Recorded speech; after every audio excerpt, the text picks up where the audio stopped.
ವ್ಯಂಜನಗಳು. ವ್ಯಂಜನಗಳೆಂದರೆ ಸ್ವರಗಳ ಸಹಾಯದಿಂದ ಉಚ್ಚರಿಸುವ ಅಕ್ಷರಗಳು. ಯೋಗವಾಹದಲ್ಲಿ 2 ಅಕ್ಷರಗಳಿವೆ, ಅಂ ಮತ್ತು ಅ.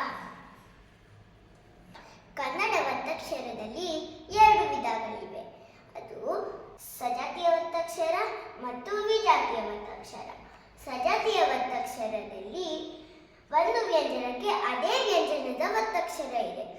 ವಿಜಾತಿಯ ಒತ್ತಕ್ಷರದಲ್ಲಿ ಒಂದು ವ್ಯಂಜನಕ್ಕೆ ಬೇರೆ ವ್ಯಂಜನದ ಒತ್ತಕ್ಷರ ಇದೆ.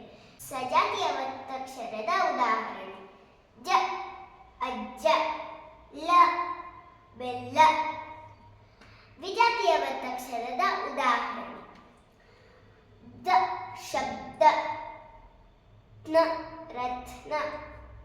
ಇಲ್ಲಿ ಒಂದು ಸಣ್ಣ ಚಟುವಟಿಕೆ ಇದೆ. ನಾನು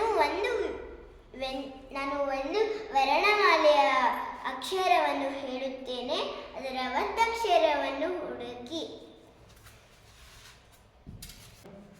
ಇಲ್ಲಿ ವ್ಯಂಜನಗಳಿವೆ, ಇಲ್ಲಿ ಒತ್ತಕ್ಷರಗಳಿವೆ. ಉದಾಹರಣೆಗೆ ಸ ಅದರ ಒತ್ತಕ್ಷರಕ್ಕೆ